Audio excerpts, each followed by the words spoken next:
Hola y bienvenidos a Bruselas Te Quiero, el nuevo programa de debate desde la capital de las instituciones europeas. En Bruselas Te Quiero hablamos de los temas europeos más destacados de la semana y analizamos lo que está en juego para ustedes y para Europa. Soy Maeve McMahon, gracias por seguirnos. Esta semana empezamos con la vida en la ciudad. La Unión Europea se ha marcado objetivos muy ambiciosos como la de alcanzar la neutralidad de carbono en 2050 y queremos analizar cómo se adaptarán las ciudades y regiones de Europa. Nos preguntamos qué hace falta para que una ciudad o región se convierta en ecológica y cuáles son los grandes retos que encontrará por el camino.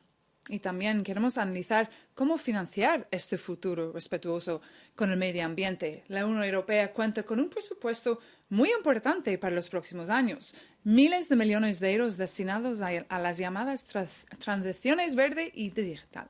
Así pues, nos preguntamos si este dinero ayudará realmente a todas las ciudades del continente, si los gobiernos nacionales allanarán el camino para que todo esto pueda ser posible o si se debe dar más poder a las ciudades y regiones para que se sumen a esta transición. Para hablar de estos temas y otros, me acompañan en nuestro plató Antonio Vicens, director general de Relaciones Exteriores del Gobierno de las Islas Baleares. Buen día, buenos días. Buen día, bienvenido. Sergi Ferrus, alcalde de Pedreguer. Hola, ¿qué tal? Hola. Y María Soraya Rodríguez, eurodiputada del Grupo Renovar Europa. Encantada de estar aquí. Muchas gracias por estar aquí con nosotros, aquí en el plató. Pero antes de saber sus opiniones, Aida Sánchez nos cuenta más. La Unión Europea quiere ser más verde y lo intentará antes de 2050, cuando quiere convertirse en el primer continente del mundo en alcanzar la neutralidad climática. Lo hará a través del Pacto Verde Europeo, un conjunto de iniciativas políticas que abarcan desde la energía hasta el transporte y la agricultura. Para algunos el objetivo llega tarde, para otros es un punto intermedio entre ir demasiado lejos y hacerlo demasiado pronto. Otro de los grandes objetivos de Bruselas es reducir las emisiones de carbono en un 55% para 2030, un reto en el que se está trabajando en todo el continente. Pero con los gobiernos nacionales europeos esforzándose por cumplir unos objetivos urgentes y drásticos, ¿cuál es el papel de las ciudades europeas? La respuesta no es tan sencilla. Las áreas metropolitanas ya se enfrentan a una serie de retos, desde la movilidad al aire limpio, pasando por la falta de viviendas asequibles. Y el cambio climático no hace sino amplificar estos problemas. Con el paso del tiempo surgirán nuevos y difíciles retos. Y la pregunta del millón es, ¿cómo pretenden las ciudades europeas ser más verdes? Pues es la pregunta. ¿Están preparados para ello? Bueno, es una pregunta de difícil respuesta, podríamos estar hablando muchísimo tiempo. Yo querría hacer dos consideraciones previas. La primera, que no es solamente preguntarse cómo vamos a ser más verdes, sino que es cómo vamos a cambiar completamente el modelo que entendemos de nuestras ciudades y regiones, porque si vamos al origen del problema que tenemos ahora, de por qué tenemos que ser verdes, es porque hemos tenido un modelo productivo, un modelo socioeconómico también, nacido de la revolución industrial, que nos ha llevado a una situación de emergencia climática. De hecho, por ejemplo, en el Parlamento de Baleares se declaró la emergencia climática en 2019. La segunda consideración previa es que también creo que estamos bien preparados para afrontar esto. Y a esto también tenemos que darle las gracias al buen acervo ambiental comunitario que creo que en el paso de los años ha ido preparando la base para responder a esta necesidad. Okay. ¿Y Sergi Ferrus, su opinión? Sí, en ese sentido la pregunta es difícil, ¿no? Y ambiciosa, y además hay que tener en cuenta también las realidades de cada una de las ciudades. De hecho, estos días hemos estado participando en la conferencia del Covenant of Mayors, del Pacto de Alcaldes, para hablar, entre otras cosas, de esta emergencia climática que hay, ¿no? A mí me han invitado como representante de un pueblo pequeño, porque Pedreguer tiene 8.200 habitantes. Entonces no es lo mismo afrontar estos problemas desde un municipio, desde una realidad como Pedreguer, o otra realidad como algunos de los participantes que eran Varsovia o era Ámsterdam o eran ciudades con entidades más grandes. Lo que sí que hay que tener en cuenta es que con la voluntad, además también obligados un poco por la crisis, ¿no? Porque esto parece que ha acelerado bastante el tema de afrontar las energías renovables y el ahorro energético sobre todo, está ayudando, entre comillas, a que esto vaya adelante. Preparados sí que estamos, entre otras cosas, porque además de que la necesidad obliga, tanto las administraciones supramunicipales, es importantísimo ese detalle, están ayudando y están haciendo el máximo esfuerzo para que las ayudas lleguen a los municipios. Como se ha hablado esta semana en la conferencia, desde los municipios lo que sí que pedimos, que para ayudar a ello hay que bajar lo que es la burocracia o que la financiación. Hay que bajar la burocracia. Bueno, está súper interesante que esté aquí con nosotros y tener su punto de vista, como dice que es de un pueblo así pequeño. Y usted es diputada, eurodiputada, llevando muchos años aquí discutiendo la política europea. ¿Qué dice? Pues a la pregunta de si las ciudades están preparadas para ser agentes activos del cambio hacia esta transición verde, yo diría que sí. Y creo que en el momento actual que vivimos están preparadas porque hay una mayor conciencia social sobre la necesidad del cambio. Y no podemos olvidar que el 75% de la población europea vive en las ciudades. Hay una gran conciencia de que tenemos realmente que afrontar y abordar el cambio hacia una economía diferente, neutral en carbono, y hemos avanzado en esa concepción de que en la lucha contra el cambio climático hay dos monedas. Una es una moneda con dos caras. Por un lado está la de tenemos que dejar de emitir gases de efecto invernadero, que es la que produce el calentamiento, pero por otro lado tenemos que trabajar muchísimo en recuperar todos nuestros ecosistemas naturales para convertirlos en lo que son, en un verdadero sumidero de carbono. Y cada vez más se abre nuestra mente para cuando hablamos de recuperación de entornos, de ecosistemas, de biodiversidad, no solo pensar en los bosques con una gran importancia, en el medio rural, sino también pensar en las ciudades, que son realmente un agente de enorme transformación. Primero, para dejar de emitir menos CO2, pero segundo también, si aplicamos medidas diferentes, con más espacio verde, utilización, que no significa ya un parque, porque cuando pensamos en que es un parque, pero también espacio verde... Más árboles y menos coches, ¿no? Más árboles y menos coches, y más verde en los tejados, más verde en paredes laterales, una forma diferente de pavimentar. Quiero decir, tenemos ya una manera de pensar diferente y cuando uno cambia el pensamiento, está preparado para la acción. Ok, bueno, eso es lo que dice al nivel de política, pero ¿qué opina la gente? Los reporteros de Euronews han salido a las calles de Bruselas y Budapest para preguntar a los ciudadanos qué les gustaría que hicieran las autoridades para mejorar su entorno urbano. Vamos a escucharlos.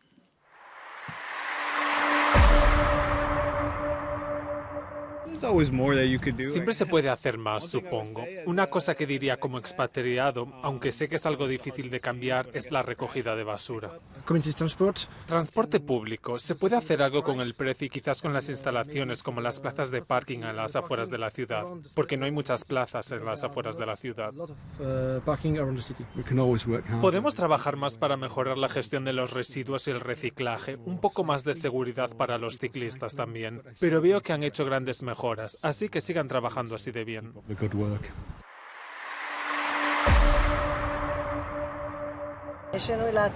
Creo que Budapest es la ciudad más sucia del país, posiblemente de toda Europa.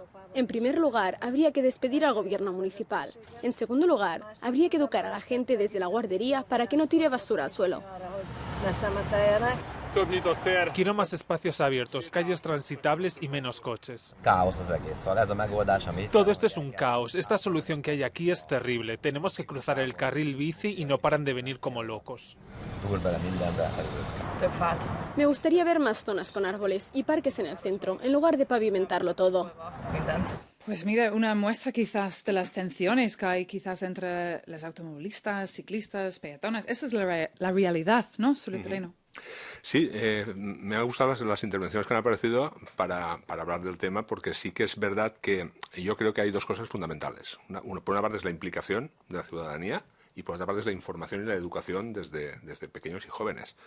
Me he apuntado lo de la recogida de residuos porque precisamente que es una directriz europea, ¿no? Creo que marca que en el 2025 la recogida selectiva debe ser el 80 o el 85%, y en nuestras ciudades hay ya, de hecho Pedreguer está en ello, la recogida puerta a puerta, que es la recogida selectiva por fracciones, incluso la celulosa higiénica, que no estaban ni preparados aún los vertederos para tramitarla.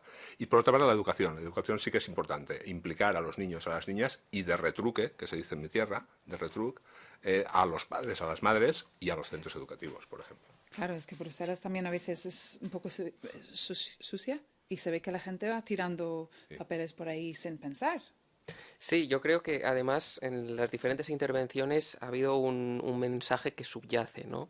Que es precisamente volver a poner el ser humano en el centro de las ciudades. Las ciudades, yo creo que por varios motivos, por una cuestión multifactorial, se habían alejado de la propia realidad natural. Un poco en línea en lo que comentaban mis compañeros antes, parece que vivíamos un poco de espalda a la naturaleza. Yo creo que hay que recuperar un poco la visión ecosistémica de nuestras ciudades y regiones, y esto pasa por muchos cambios, como os han ido diciendo, en movilidad, circularidad, energía sostenible, muchos cambios de calado que permiten que las regiones y las ciudades enfoquen sus espacios públicos de manera diferente, ¿no? Llevamos años quizás aprovechando de la naturaleza. Sí, llevamos... Pensando que es gratis, quizás. Sí, pensando que los recursos naturales son ilimitados y que además no tienen un coste económico y, por lo tanto, olvidándonos un poco de toda esta biodiversidad que es la base de nuestra vida y también es la base de nuestra salud. Por eso, cuando hablamos de ciudades como agentes activos para conseguir los objetivos en la lucha contra el cambio climático, tenemos efectivamente que abrir esta visión. Hay una parte muy importante, se ha visto, la recogida de residuos. Las ciudades son responsables de la mayor producción de residuos. El reciclaje es un camino para poder efectivamente acabar, reutilizarles, dejar de vertir residuos a nuestros ríos o a nuestros mares. Pero hay mucho más que las ciudades pueden aportar. Las ciudades con más árboles y menos coches, como hemos escuchado, son ahora son con espacios verdes que no solamente, efectivamente, como yo decía antes, están ya en esos parques que formaban una parte como al margen de la ciudad. La visión de hacer una ciudad más verde es integrar en todo el entramado urbanístico de las ciudades esos espacios verdes y convertir nuestros propios edificios en espacios verdes que lo que van a hacer además van a convertirse en sumideros. Y eso es muy importante, y acabo también, para algo que cada vez sienten más los ciudadanos de nuestras ciudades, son esas islas de calor. Cuando suben las temperaturas, el espacio urbano se convierte en un espacio prácticamente invivible. Y nosotros, con una reutilización del agua, una nueva planificación del espacio verde, de la colocación de los árboles, de utilización de pavimento que permita la absorción del agua y no la retención, podemos hacer ciudades diferentes. Y hay algunas ciudades europeas que ya son pioneras a la hora de dar prioridad al medio ambiente y a la salud de la gente que vive ahí. Veamos quiénes son. Podemos ver, porque hemos estado mirando cifras de Expat Explore, y se ve que Copenhague, Dinamarca, después Lisboa, Estocolmo, Ljubljana, Oslo y Tallinn son los 6 países, según Expat Europa, que son hoy en día las ciudades más verdes, más ecológicas y más sanas quizás para la gente. ¿Y qué hace usted en Pedreguer para que también sale en una lista así? Un día. Supongo que no sale porque a lo mejor son ciudades de más de 50.000 habitantes y por eso no sale Pedreguer. Pero es muy Pedreguer. importante saber de los pueblos, porque también... Sí, de hecho, por ejemplo, os comento 2 medidas que son bastante exitosas, que además implica, por una parte, la colaboración del ciudadano y la ciudadana, y por otra parte, pues va hacia la energía renovable y la emisión cero de CO2. Una de ellas es las comunidades energéticas locales, que creo que Europa ahora está potenciándolo. En Pedreguer, por ejemplo, se ha creado una comunidad energética local en la cual, junto con ciudadanos y el ayuntamiento pone una primera instalación fotovoltaica a la cual se pueden apuntar ciudadanos y ciudadanas con un límite de kilovatios. ¿Y hay mucha gente que está interesada? Las jornadas, además, fueron con una ayuda, porque es importantísima, la ayuda supramunicipal es importante. Las jornadas de información a la ciudadanía se llenaron, porque había mucho interés en el tema, y donde se ha hecho hay mucho interés. Y en España tiene mucho sentido. Y hay mucho sol. Y de momento, como la primera que hemos instalado es muy reducida, ha dado... porque ya se bareman las familias para ver quién está. Hay 25 familias de momento, pero la intención es, con más ayudas europeas, más ayudas del gobierno autonómico y más ayudas del gobierno estatal, ir aumentándolo. Y la intención es llegar a la totalidad o casi la totalidad de los ciudadanos. Muy bien, mucha suerte. Es una de las medidas. Muy bien, muy interesante el proyecto. Y Tallinn, como hemos visto, el capital de Estonia, es también este año el capital verde europeo. Yo creo que el año que viene es Valencia. Creo que sí, o el 22, sí. Y nosotros aquí queremos saber cómo la ha conseguido. Vamos a escuchar ahora a Krista Campos de la ciudad de Tallinn. Llevamos años trabajando en este sentido. La biodiversidad es una de nuestras prioridades. El verde urbano. Para nosotros también es muy importante la educación ambiental. Tenemos, por ejemplo, 29 jardines comunitarios y de aprendizaje en la ciudad de Tallinn.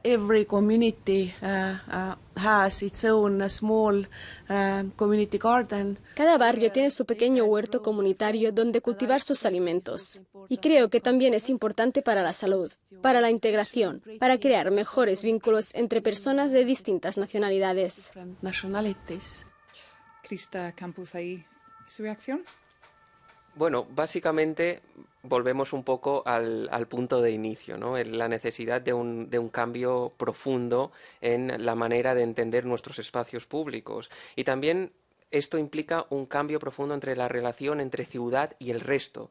Yo vengo de unas islas, las Islas Baleares, que es una realidad archipelágica, que supone una discontinuidad territorial con el continente europeo, y eso marca toda nuestra realidad cotidiana. Cuando hablamos de ciudades, en los ambientes archipelágicos es completamente diferente, ¿no? Y hay una serie de regiones en Europa, como por ejemplo ahora las zonas montañosas, las zonas que tienen problemas demográficos o las zonas insulares, que por esta realidad geográfica, esta necesidad de cambio todavía es más acuciante y es muy importante que a nivel europeo se baje al detalle. No es lo mismo hablar de esta relación urbana entre el territorio en un ambiente insular, por ejemplo, que hacerlo en un ambiente continental. Y en esos detalles tenemos que bajar. Y yo creo que allí las regiones y las ciudades, conjuntamente, el nivel subestatal, tiene un rol imprescindible si de verdad queremos llegar a los objetivos. Sí, cuando nuestro objetivo tiene que ser ver muchísimas más ciudades de estas que se han citado como ciudades verdes. Y ahora mismo estamos en el Parlamento Europeo trabajando en la Ley de Restauración de la Naturaleza. Es la primera ley a nivel europeo para restaurar nuestros ecosistemas naturales. Y aquí tiene un papel muy importante las ciudades, porque lo más importante es que es una ley europea. Ya dejamos que los objetivos sean voluntarios, tanto por los estados como por las regiones o las ciudades, y los objetivos son vinculantes. Y hay una parte importantísima dedicada a las ciudades. Primero, el objetivo de que no se puede reducir la masa arbórea y vegetal de las ciudades y la obligación de incrementarla en el 2040 y en el 2050. El objetivo de plantar 3.000 millones de árboles en la Unión Europea, muchos de ellos son árboles que van a formar parte del entramado urbano de las ciudades. ¿Una reacción de lo que estás escuchando? No, que ese es el camino, porque aparte de lo que comentábamos de la implicación ciudadana, también a veces tiene que estar ayudada por informes y leyes vinculantes para que se pueda llegar a eso, porque por mucha implicación que haya ciudadana, pues se la gente necesita. tiene miedo también, quizás, en Pedreguer. ¿Miedo? No, miedo a estas Pensando medidas. en el futuro, no, su coche, porque yo pienso que si... También es diferente lo que estamos comentando de realidades diferentes, de insulares, Claro. archipiélago. Bueno, ya no tenemos más tiempo, pero Acaba. muchas gracias por sus opiniones. Ya está. Y quede con nosotros aquí en Euronews y euronews.com.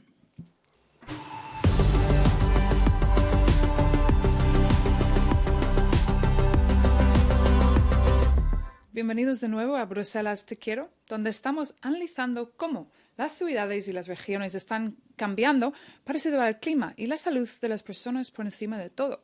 Pero claro, nada, por supuesto, es posible sin dinero. Así que ahora vamos a echar un vistazo a la cantidad de dinero que está sobre la mesa. Ahí se puede ver, por supuesto, a largo plazo de la Unión Europea, hasta el 27, son 1,8 billones de euros. Según el Consejo Europeo, esto ayudará a transformar la Unión Europea a través del Pacto Verde Europeo. Pero claro, la pregunta es si este dinero va a llegar a las islas o a Pedreguer. Sí, de hecho, ¿Sí? el dinero va llegando y está llegando, ¿no? Está llegando, sí. Siempre... Por Madrid, ¿no? Porque tiene que llegar por Madrid.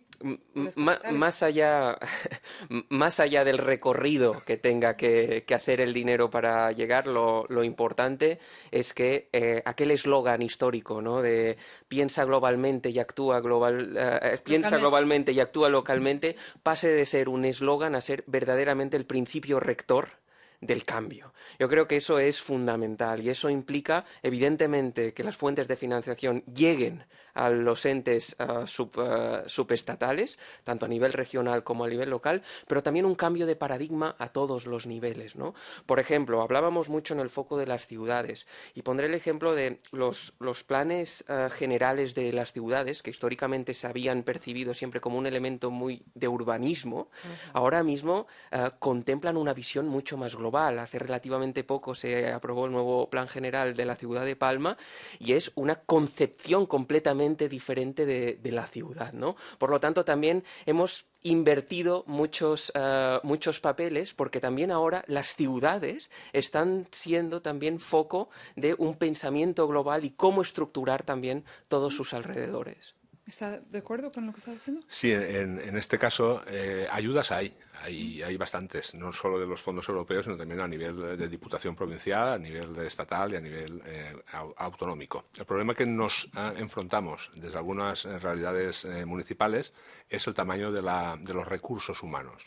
Entonces, hay veces que hay tanta burocracia, volvemos a lo mismo, o tantos papeles que llenar, o tantas cosas que pedir, que hay ayuntamientos del tamaño del mío hacia abajo, incluso hasta los 10.000 habitantes, los departamentos que se encargan de esas ayudas no tienen mucho personal. Entonces, es un sobreesfuerzo que a veces hace que no se llegue a pedir las ayudas que podrían llegar. ¿Y es un problema que se discute aquí en el Parlamento? Sí, indudablemente. ¿Cuál es la solución? Indudablemente nosotros, desde aquí, desde el Parlamento, lo que hemos y estamos luchando es porque toda ambición política vaya acompañada de una ambición contable, es decir, de un presupuesto para hacerlo. Los Estados miembros, yo creo que la Comisión Europea y las instituciones europeas han respondido con ambición contable a la ambición política. Pero lo ahora, que está diciendo él es los el problema estados, del papel, el problema de quién puede rellenar el papel, pedir el dinero. Claro, eso, pero indudablemente ahora corresponde, hay una responsabilidad compartida y corresponde a los estados hacer que estas ayudas y que estos programas a los que van dirigidas, primero, se efectúen de una manera que cumplan los objetivos. Estas ayudas son fundamentalmente para esta recuperación ambiental, luchar contra el cambio climático, avanzar en la digitalización, que es un instrumento fundamental para la transformación. La responsabilidad de los Estados es que efectivamente cumplan estos contenidos y no vayan a programas que no solamente cumplan el objetivo, sino que incluso puedan ir en la dirección contraria.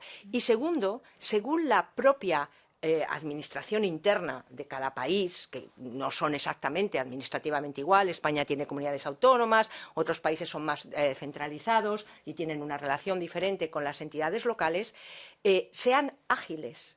Porque es muy importante, el momento es ahora. Sería realmente terrible que un Estado miembro, teniendo a disposición recursos para un cambio una transformación en todo su sistema productivo, no fuera capaz de absorberlos, es decir, y tuvieran que devolverlos o se quedaran aquí en Bruselas. Pero aquí hay que llamar a esta corresponsabilidad. Y acabo también, creo que hay que implicar mucho más a las regiones y a las ciudades. Bruselas sabe que sin ellos muchos de los objetivos que nos hemos puesto no van a llegar a... Completamente de acuerdo, y voy a insistir con una idea que he mencionado anteriormente, la necesidad de desarrollar más, sobre todo a nivel europeo, la dimensión territorial. Como digo, vengo de unas islas, las Islas Baleares, que forman con el conjunto del resto de islas una comunidad que es discontinua con el continente. Somos 20 millones de habitantes insulares de la Unión Europea que muchas veces, como tenemos una realidad también administrativa muy pequeña, estas dificultades que mis compañeros mencionaban todavía se acrecientan, ¿no? Y por lo tanto es muy necesario que lo que tenemos recogido en el Tratado de Funcionamiento de la Unión Europea, en el artículo 174, que dice que aquellos territorios que tienen unas desventajas geográficas permanentes deben ser tenidos en cuenta de manera especial, esto que tenemos recogido en derecho primario se desarrolle en derecho secundario. De hecho, desde el Gobierno de las Islas Baleares estamos impulsando un pacto de islas para desarrollar la que sería la primera agenda insular de la Unión Europea. ¿Para qué? Pues precisamente para tener mejor conocimiento y muchas veces no tener más financiación, sino una mejor financiación de los programas que estamos desarrollando. Y Sergi, ¿tiene sentido lo que está diciendo? Y ha sido un éxito su semana aquí en Bruselas. Sí, estamos satisfechos del asunto porque además se ha sorprendido, como comentábamos antes, la mayoría de los 9 o 10 ponentes que han participado eran en ciudades muy grandes y se ha notado que las pequeñas acciones locales que hacemos en Pedreguer incluso les han sorprendido para poder aplicarlas, si no la ciudad entera, a lo mejor por barrios, que no está mal. Y, por ejemplo, la implicación de las supramunicipales. En Valencia, la Comunidad Valenciana, está la Federación Valenciana de Municipios, que sí que ha abierto ayudas, y la Generalitat Valenciana, a través del Labora y la Consellería de Economía, de un grupo, un equipo de agentes que se dedicarán solo a gestionar y fomentar los fondos europeos, para ayudar a los municipios, que, como comentaba antes, y esa es la vía, es una de las vías para el problema que comentaba, que es el principal, que es la gestión de los fondos en municipios. Claro, es muy importante tener acceso a toda información, a toda la capacidad de financiación disponible, acabar, es decir, intentar reducir lo máximo posible la burocracia. Se nos acabó el tiempo, lo siento. Pero muchas gracias a nuestros invitados y gracias a ustedes por seguirnos. Nos vemos pronto aquí en Euronews.